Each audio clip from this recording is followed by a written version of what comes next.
नमस्कार श्रोते हो, रेडिओ जयंतच्या आनंदी कट्ट्यावर मी अनुराधा आपणा सर्वांचं मनपूर्वक स्वागत करते. श्रोते हो, ज्योती निंबाळकर यांनी शेअर केलेला एक प्रसंग आणि त्या प्रसंगातून मिळालेला विचार आज तुमच्याशी शेअर करते. त्यांनी शेअर केलेला प्रसंग त्यांच्याच शब्दात तुमच्यापर्यंत पोहोचवते. आज माझ्या घरी साखर संपली होती. विचार केला, बाहेर कशाला जायचं, ब्लिंकिटवरूनच ऑर्डर टाकूया. मोबाईल उचलला, 2 क्लिक केले आणि स्क्रीनवर आलं 10 मिनिटात डिलिव्हरी. मनाला एकदम शांतता मिळाली. मी माझ्या कामाला लागले.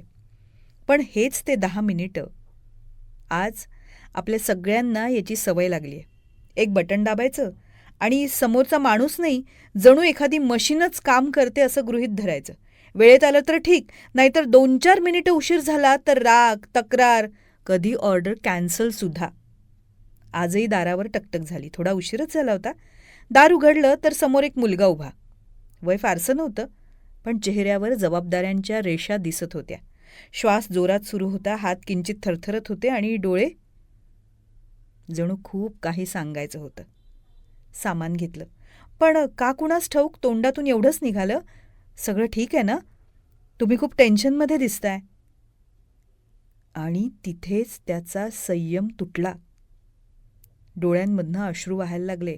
ना आवाज ना हुंदका, जणू वर्षानुवर्ष रडायलाच परवानगी मिळालेली नव्हती. थोड्या वेळाने म्हणाला, मॅडम, आजपर्यंत कोणी विचारलंच नव्हतं. उशीर झाला की लोक फक्त रागवतात, कधी सामान परत देतात, कधी ऑर्डर कॅन्सल करतात.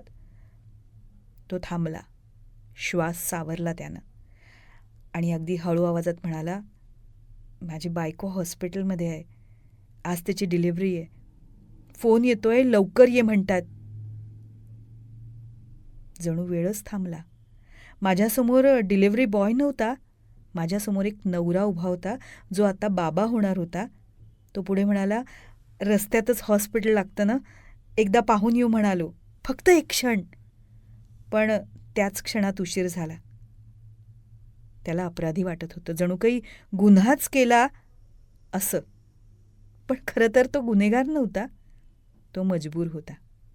एका बाजूला बायको वेदनांशी झुंज देत होती आणि दुसऱ्या बाजूला नोकरी, ज्यामुळे घर चालतं. ती ड्युटी सोडली असती तर नोकरी जाण्याची भीती आणि उशीर झाला तर लोकांचा राग. आज तो अडकला होता कुटुंब आणि पोटाच्या मध्ये. मी गप्प झाले, डोळे भरून आले, मन जड झालं. आपण ज्या 10 मिनिटांसाठी भांडतो, आरडाओरडा करतो, कधीकधी तेच 10 मिनिटं कोणाच्या तरी आयुष्यातले सगळ्यात मौल्यवान क्षण हिरावून घेतात नाही. एक गोष्ट उमगली त्यातनं की प्रत्येक उशीर म्हणजे बेपर्वाई नसते, प्रत्येक माणूस बेपर्वा नसतो.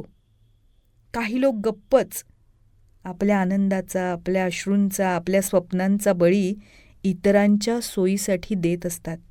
आपण खोलीत बसून सेकंद मोजत असतो आणि कुणीतरी रस्त्यावर आपलं संपूर्ण आयुष्य सांभाळत धावत असतो.